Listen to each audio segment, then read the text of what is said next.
If our teaching techniques were inconsistent or were in some way slipshod, our student may not successfully weather a fire or stormy trial in his life.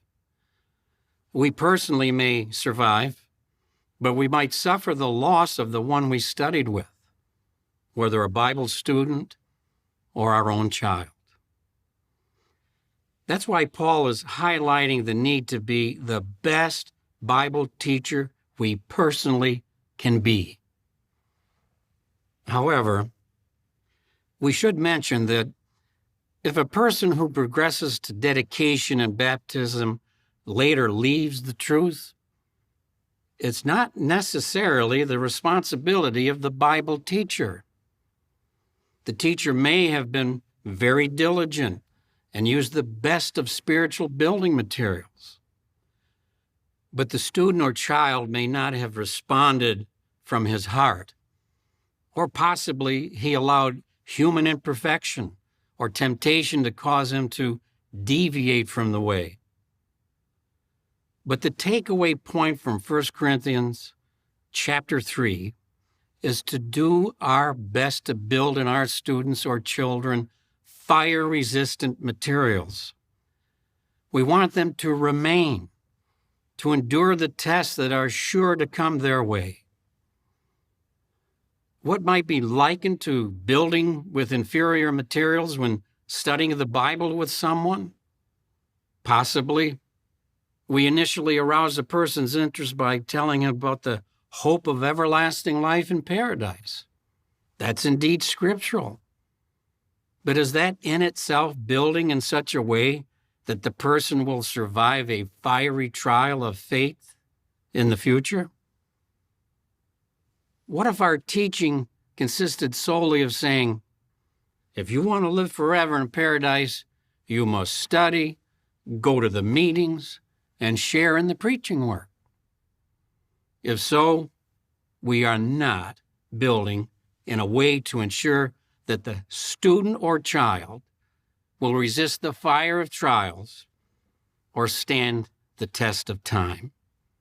In effect, we're using wood, hay, or straw.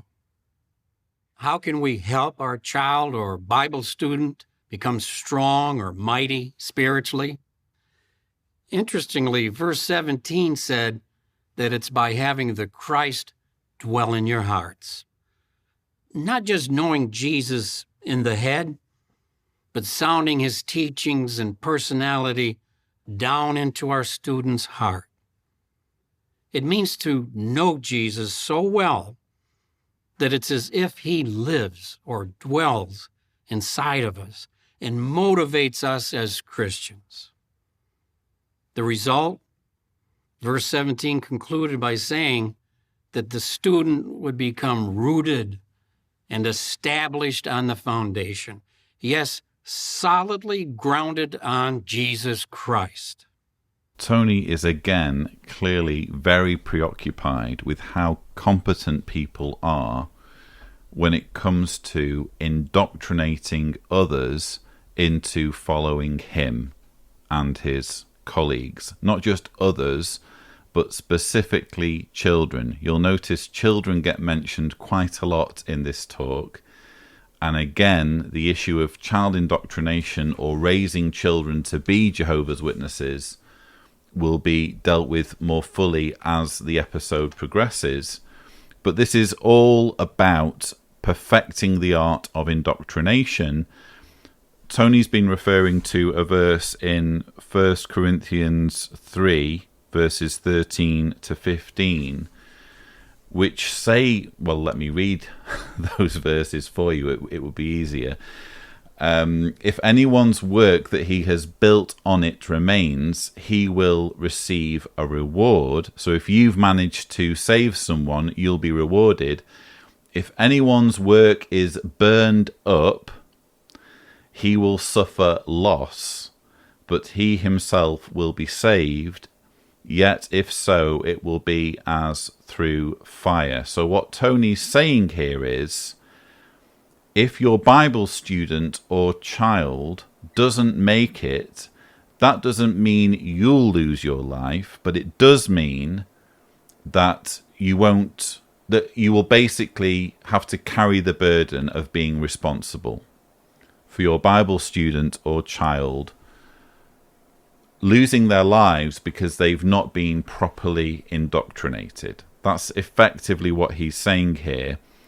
And he says earlier on, if a person who progresses to dedication and baptism later leaves the truth, it's not necessarily the responsibility of the Bible teacher. It's not necessarily the responsibility of the Bible teacher. The teacher may have been very diligent and used the best of spiritual building materials. He's very vague here, and there's utility in being vague, because the more vague you are, the more latitude there is for people to think, yes, but what if that applies to me? What if my child was disfellowshipped or stopped believing and it was my fault? And indeed, when Tony is giving this part of the sermon, you'll notice it shows a dramatization which was actually shown in the May 2020 JW Broadcasting episode, which was hosted by Stephen Lett. We're going to refer again to that episode.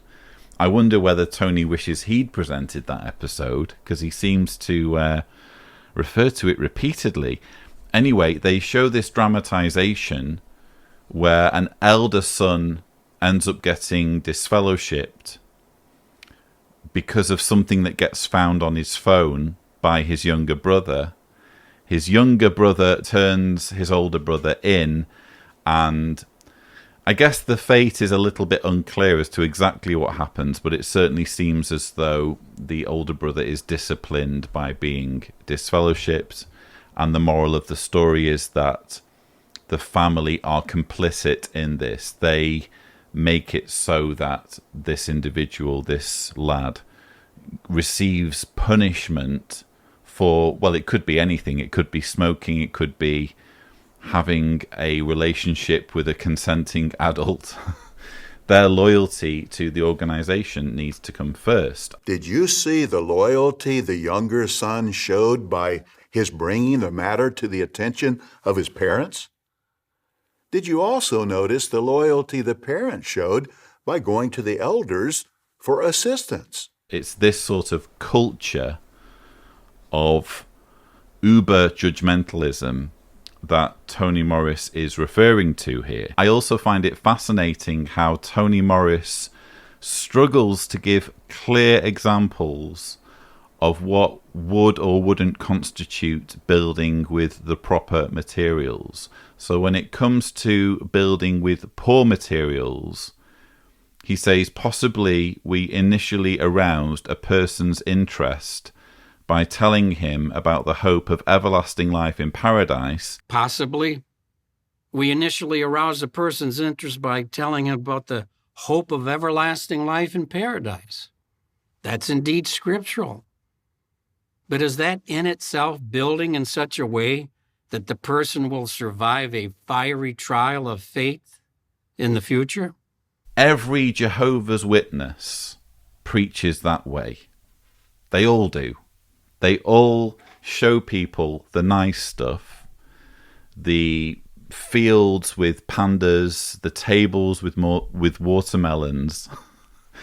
They sell paradise, and only when people have bought into this idea of a paradise earth and being reunited with their loved ones, only then do they sneak in all of the small print and all of the dehumanizing elements of the Jehovah's Witness religion. So that's kind of what witnesses do.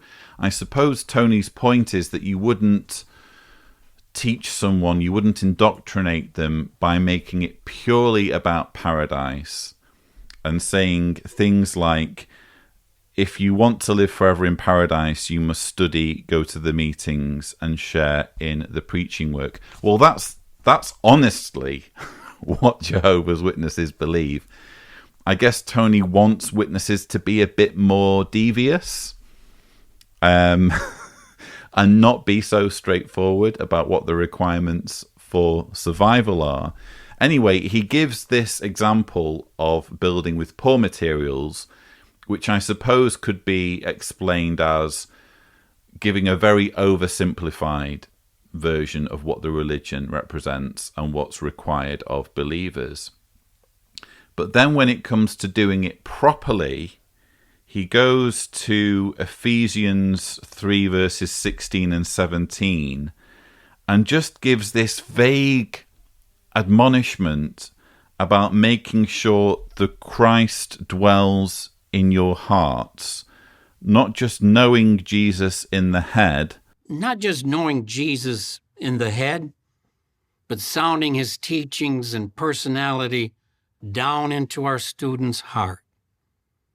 It means to know Jesus so well that it's as if he lives or dwells inside of us. So he's gone from giving a very clear, practical example that witnesses could think about, oh yeah, I wouldn't want to do that. I wouldn't want to just boil everything down to paradise.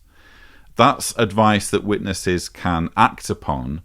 But this stuff about making sure that Christ is dwelling in people's hearts, there's no practical example as to how people would put that advice into action. There's no clear, oh, well, you could say, for example, this, or you could show them this, or it's all basically left to people's imagination. And again, the vagueness has a utility, I believe. The more vague you can make this stuff, the more open to interpretation, the more people will beat themselves up if they don't think they're doing it quite right. The more people will feel guilty if things do go wrong, if their student does end up quitting, or if their child does end up leaving the organization. When you have vague advice along these lines, there's always room for people to blame themselves.